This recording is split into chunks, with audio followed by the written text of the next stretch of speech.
लालोपुर गांव एक खूबसूरत गांव था। वहां के लोग बहुत खुशहाल थे। लेकिन इस गांव में एक गरीब किसान रहता था जिसका नाम रामू था।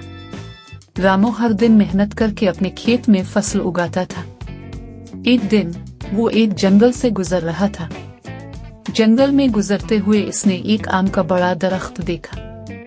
रामू ने अपने दिल में सोचा, अरे भाई, इस दरख्त पर तो बहुत से आम लगे हैं। मैं उन्हें तोड़कर बाजार जाकर बेचूंगा और खूब पैसा कमाऊंगा। उधर घर बैठे रामू के बच्चे अपने वालिद के घर आने का इंतजार कर रहे थे कि वो कुछ लेकर आएंगे और वो सब मिलकर खाना खा सकेंगे।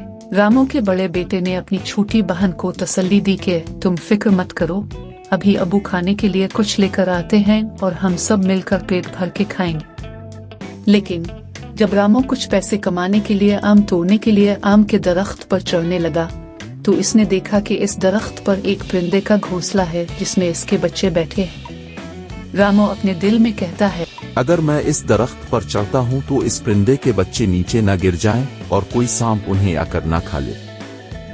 जब रामू ऐसा सोच रहा था तो उसके पास एक परी उसकी बातें सुन रही थी।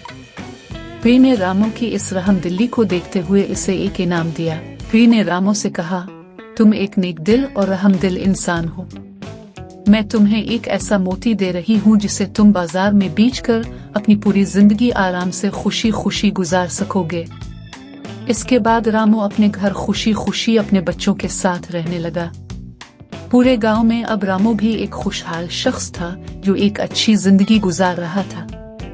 इस कहानी का नतीजा ये निकलता है कि अगर आप लोगों के साथ रहमदिली करेंगे तो आपको इसका सिला जरूर मिलेगा।